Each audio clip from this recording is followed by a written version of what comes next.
कहानी की शुरुआत में हम एक जेल को देखते हैं जिसका नाम द शॉशैंक रिडेम्पशन है। ये दुनिया की सबसे सिक्योर तरीन जेल है। इस जेल में हजारों कैदी हैं, लेकिन आज तक इस जेल से कोई भी कैदी फरार नहीं हो सका क्योंकि इस जेल की सिक्योरिटी बहुत ही ज्यादा स्ट्रिक्ट है। इस जेल में ऐसे कैदी भी हैं जिन्होंने अपनी पूरी जिंदगी इसी जेल में बिता दी, लेकिन इन्हें इस जेल से भागने का ख्याल तक नहीं आया क्योंकि इस जेल से भागने की कोशिश करने वाले कैदी की सजा सीधा मौत है। अब यहाँ सीन कट होता है और हमें कोर्ट में एंडी नाम के एक आदमी को दिखाया जाता है जो अमेरिका के एक बहुत ही बड़े बैंक का बैंकर है। जज उसे उसकी वाइफ और उसके लवर के मर्डर के इल्जाम में उम्र भर कैद की सजा सुनाता है, लेकिन एंडी कहता है कि मैंने ये मर्डर नहीं किए हैं। पर एंडी खुद को बेगुनाह साबित करने के लिए उसके पास कोई प्रूफ नहीं था, जिस वजह से कोर्ट का जज एंडी को उम्र भर कैद के लिए दुनिया की सबसे सिक्योर जेल दी शॉशैंक रिडेम्पशन भेज देता है। एंडी के साथ और भी कई सारे कैदी होते हैं और जब इन कैदियों को जेल के अंदर लाया जाता है तब जेल के अंदर मौजूद बाकी कैदी आपस में शर्त लगाते हैं कि आज रात इन नए आने वाले कैदियों में से कौन सा कैदी रोएगा,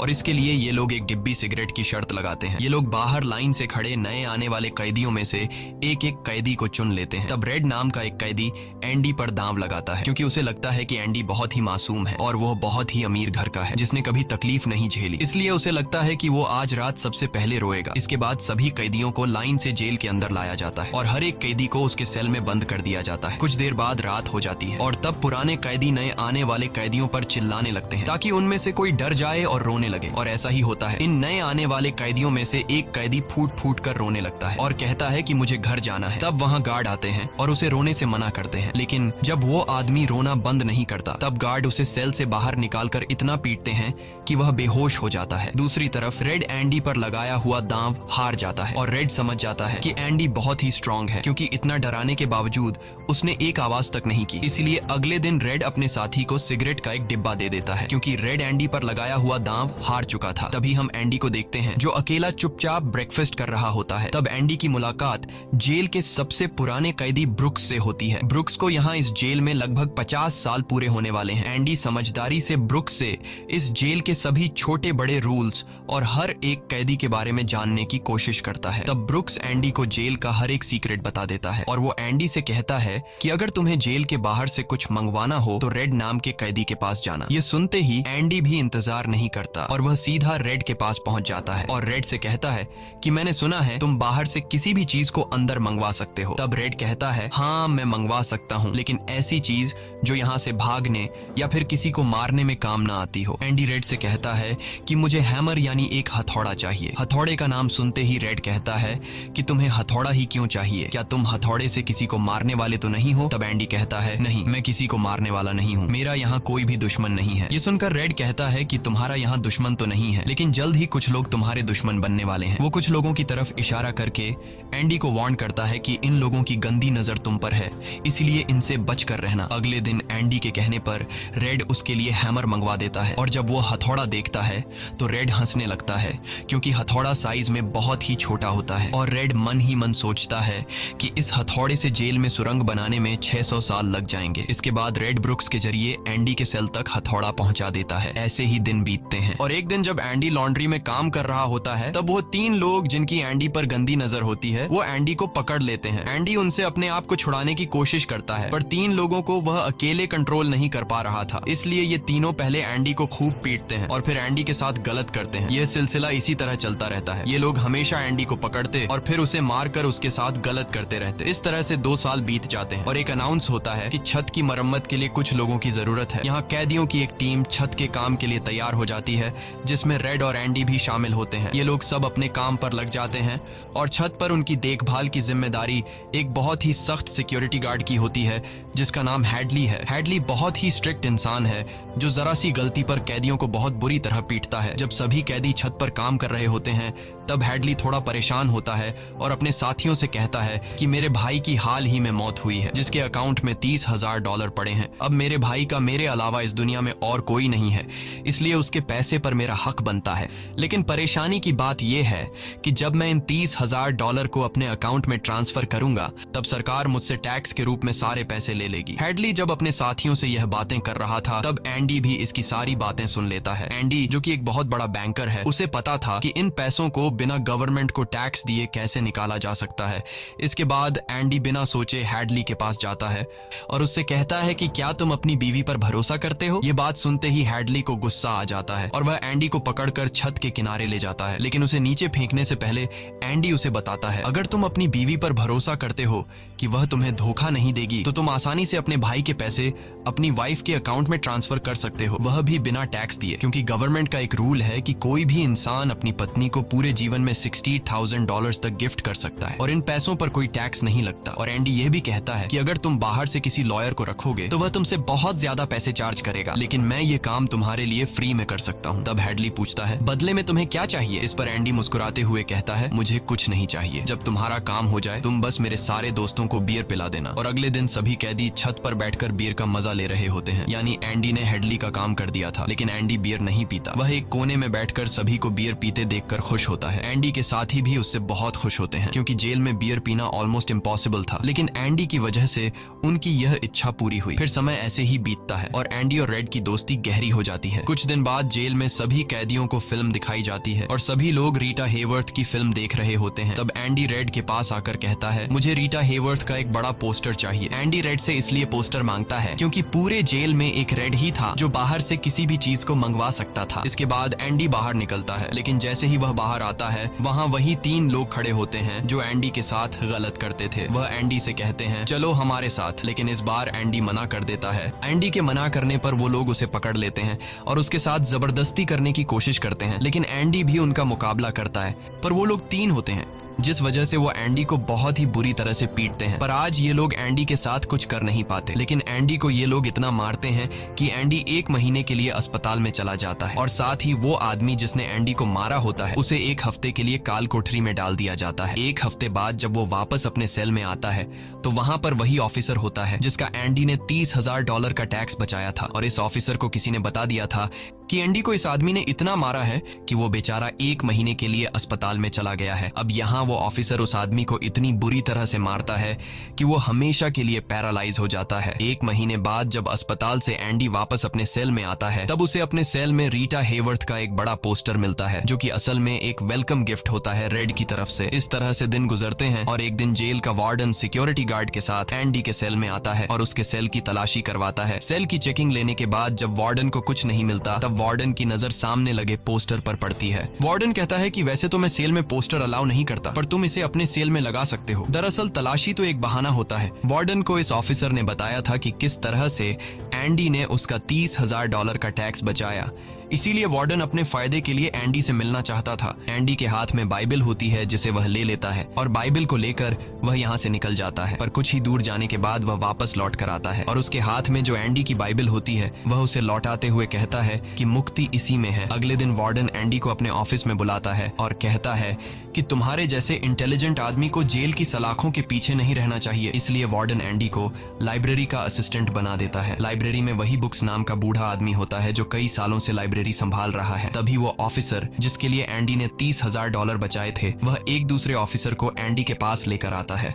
असल में उसे ITAR का मसला था जिसे कुछ ही मिनटों में एंडी भर देता है, जिस वजह से पूरे जेल में एंडी के चर्चे होने लगते हैं। जैसे जैसे साल बीतते हैं एंडी के पास काम बढ़ता चला जाता है, जिस वजह से एंडी को अपने पास एक असिस्टेंट की जरूरत पड़ती है और वो अपना असिस्टेंट अपने सबसे अच्छे दोस्त रेड को बनाता है। एक दिन लाइब्रेरी में ब्रुक्स एक कैदी के गले पर चाकू रख देता है और वो उसे बिना वजह मारने की धमकी देता है। असल में सरकार ने उसकी सजा माफ कर दी है, पर वो इस जेल को छोड़कर नहीं जाना चाहता। आज उसे इस जेल में पूरे 50 साल हो चुके हैं।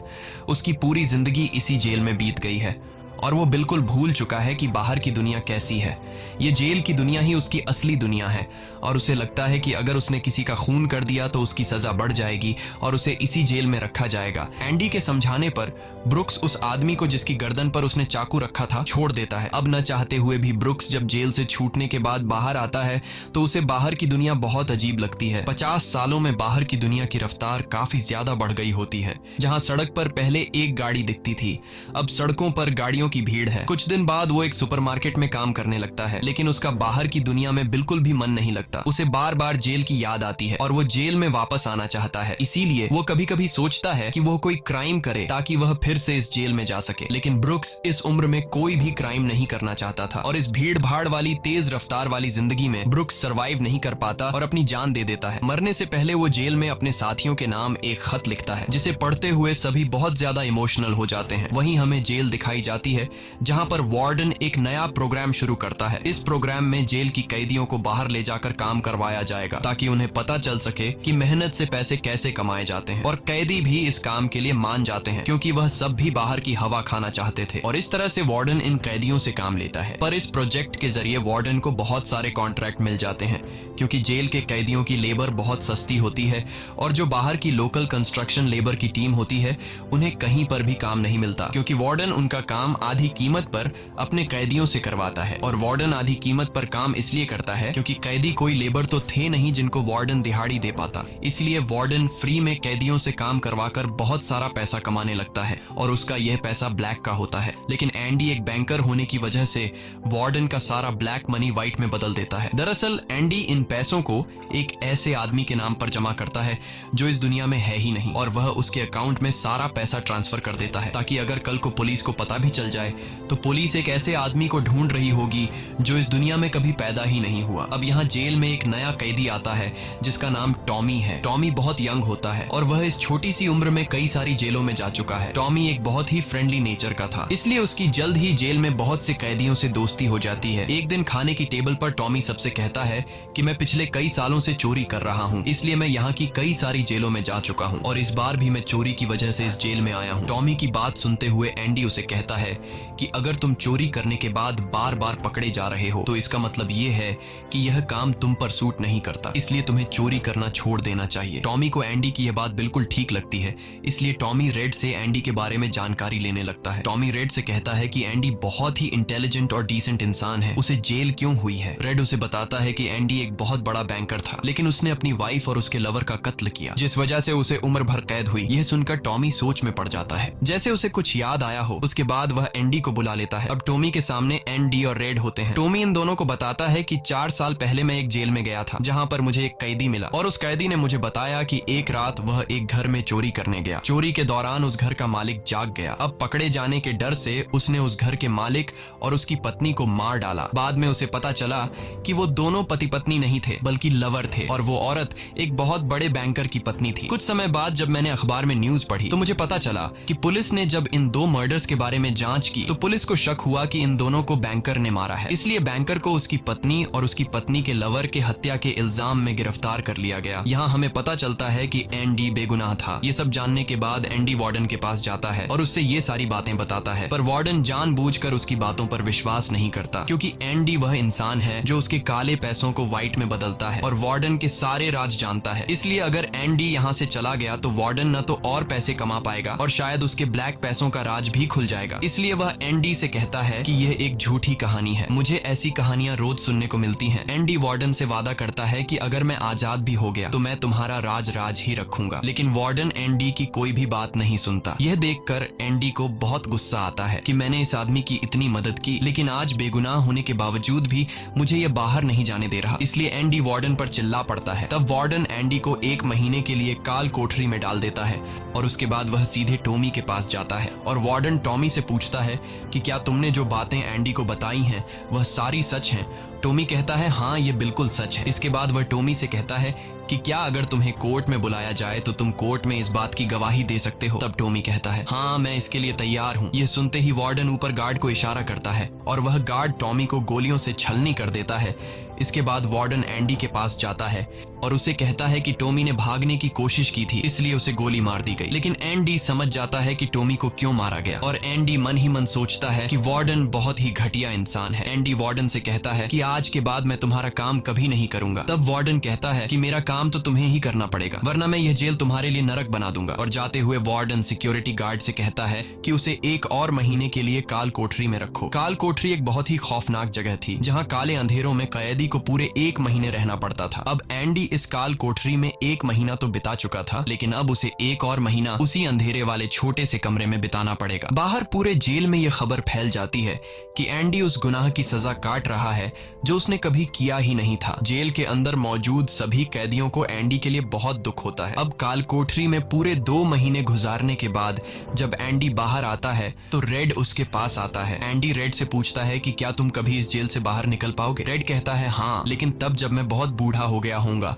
और मेरा दिमाग काम करना बंद कर देगा। एंडी कहता है कि मैं यहाँ से निकलकर मेक्सिको जाऊंगा। मेक्सिको में समुद्र किनारे एक बहुत खूबसूरत जगह है। कहा जाता है कि इंसान अपने आप को वहाँ खो देता है। मैं वहाँ अपना एक रेस्टोरेंट खोलूंगा, समुद्र किनारे अपनी नाव की रिपेयर करूंगा और वहाँ मुझे एक जोगाड़ी आदमी की जरूरत पड़ेगी जो मेरे लिए बाहर से सामान लाया करेगा। असल में वह रेड की तरफ इशारा कर रहा था। रेड ये सुनकर कहता है कि उम्मीद बहुत खतरनाक चीज होती है, ये इंसान को पागल तक कर देती है। तुम्हें सच्चाई की दुनिया में वापस लौटना होगा। मेक्सिको यहाँ से बहुत दूर है। ये कहकर रेड वहाँ से जाने लगता है, लेकिन जाने से पहले एंडी रेड से कहता है कि वादा करो कि अगर तुम कभी यहाँ से रिहा हुए तो मेरा एक काम करोगे। रेड कहता है हाँ, मैं जरूर करूंगा। तब एंडी रेड को एक एड्रेस बताता है और कहता है कि जब भी तुम यहाँ से छूट जाओ तो उस जगह जाना जहाँ एक बड़े मैदान के बीच एक खूबसूरत पेड़ है। उसी पेड़ के नीचे मैंने अपनी वाइफ को प्रपोज किया था। वह रेड से कहता है कि उसी पेड़ के नीचे एक दीवार के अंदर तुम्हें काले रंग का पत्थर मिलेगा जिसके नीचे मैंने एक बॉक्स छिपाया है, और जब भी तुम रिहा हो जाओगे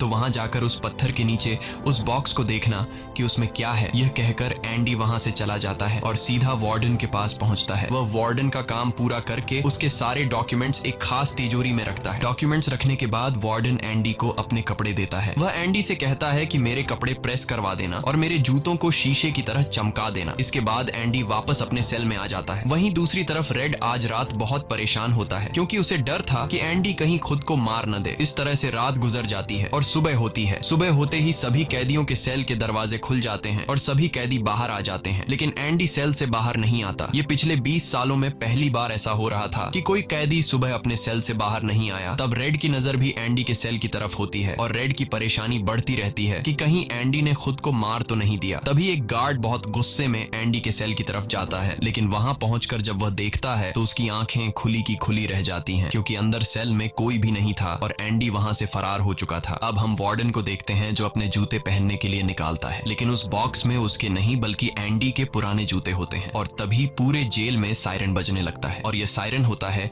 किसी कैदी के भागने का। वार्डन तेजी से एंडी के सेल में जाता है और वहां वह देखता है कि एंडी नहीं है। इसके बाद वह सिक्योरिटी गार्ड से कहता है कि जाओ और रेड को बुलाकर लाओ क्योंकि वह हमेशा एंडी के साथ रहता था। यहाँ पर रेड को भी बुलाया जाता है। वार्डन रेड से पूछता है कि यह एंडी कहाँ है। रेड कहता है कि मुझे क्या पता। इस बात पर वार्डन को बहुत गुस्सा आता है। वह कहता है क्या वह कोई भूत था जो रातों रात यहाँ से गायब हो गया। गुस्से में वार्डन वहाँ पड़े पत्थर उठाता है और उनसे गार्ड्स और रेड को मारने लगता है और एक पत्थर वह उस पोस्टर पर भी मारता है जो दीवार पर लगा होता है, पर पत्थर टकराकर नीचे नहीं गिरता बल्कि पोस्टर के आर पार हो जाता है। और जब वार्डन उसके अंदर हाथ डालता है तो देखता है कि एंडी ने वहाँ एक बहुत बड़ी सुरंग बना रखी थी जिसे देखकर सब हैरान हो जाते हैं क्योंकि यह दीवार बहुत मजबूत होती है। बिना मशीन के इस दीवार में सुरंग बनाना लगभग नामुमकिन था, पर एंडी ने नामुमकिन को मुमकिन कर दिखाया और यहाँ से फरार हो गया। इसके बाद सभी गार्ड्स वहाँ जाते हैं जहाँ से एंडी बाहर निकला था। वहाँ उन्हें एंडी के पुराने कपड़े और वह हथौड़ी मिलती है जो आज से 20 साल पहले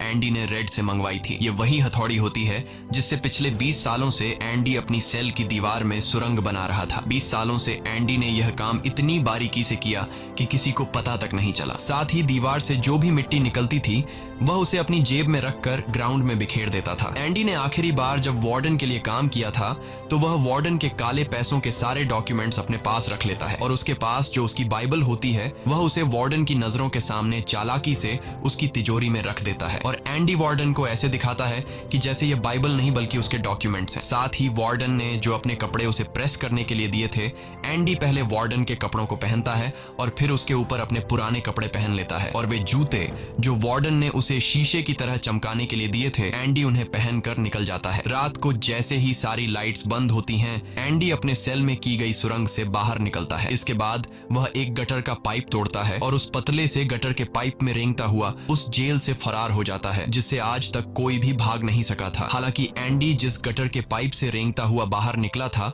वह लगभग 2 किलोमीटर लंबा था। अगली सुबह एंडी उस बैंक में जाता है जहां पर वार्डन का सारा ब्लैक पैसा होता है। ये पैसे एक ऐसे आदमी के नाम पर होते हैं जो इस दुनिया में है ही नहीं। ये सारा डॉक्यूमेंट्स का खेल एंडी ने ही तो बनाया था और बैंक में उस अकाउंट के ओनर का जो सिग्नेचर था वह जेल से एंडी किया करता था। इसलिए एंडी को वार्डन का सारा पैसा निकालने में कोई मुश्किल नहीं होती। एंडी के पास उस आदमी के नाम के सारे सारे डॉक्यूमेंट्स होते हैं, इसलिए एंडी बैंक्स में जाकर सारे पैसे निकाल लेता है और ये पैसे होते हैं $3,70,000। यानी कि एंडी न केवल आजाद हुआ बल्कि वह पैसों से माला माल भी हुआ। और यहाँ हमें पता चलता है कि एंडी जिस दिन से उस जेल में एंटर हुआ था उसी दिन से वह इस काम की प्लानिंग कर रहा था। वार्डन ने एंडी के साथ जेल में बहुत बुरा सलूक किया था और उसने टॉमी को भी मार दिया था, इसलिए वह वार्डन के काले पैसों के सबूत मीडिया को देता है। अगली सुबह यह खबर न्यूज़पेपर में छप जाती है और जब वार्डन तिजोरी खोलकर देखता है तो उसमें उसके डॉक्यूमेंट्स नहीं बल्कि बाइबल होती है। बाइबल के पहले पेज पर एंडी ने लिखा होता है कि तुमने सही कहा था, मुक्ति इसी में है। और जब वार्डन पेज पलटता है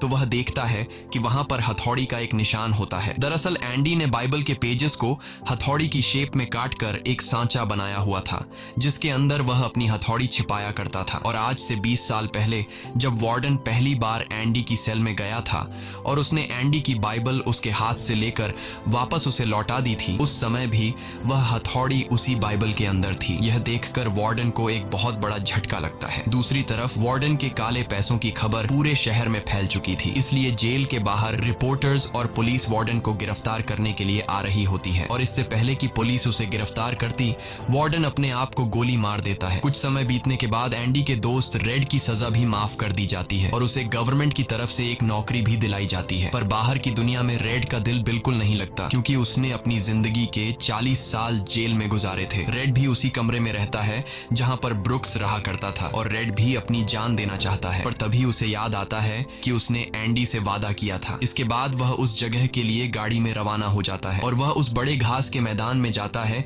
जहां पर एक बहुत बड़ा पेड़ होता है, साथ ही पत्थरों की दीवार भी होती है। उस दीवार पर एक काले रंग का पत्थर होता है और जब वह उस पत्थर को उठाता है तो उसके नीचे एक बॉक्स होता है। उस बॉक्स के अंदर कुछ पैसे और एक लेटर होता है। ये लेटर एंडी का होता है। उस लेटर में लिखा होता है कि एंडी रेड का उसी जगह पर इंतजार कर रहा है जिस जगह के बारे में एंडी ने रेड को जेल में बताया था। उसके आगे एंडी ने लिखा होता है कि उम्मीद अच्छी चीज होती है। इसके बाद रेड उस जगह पहुंच जाता है और जब वह समुद्र किनारे जाता है तो वो देखता है कि एंडी नाव में बैठकर अपनी नाव ठीक कर रहा है।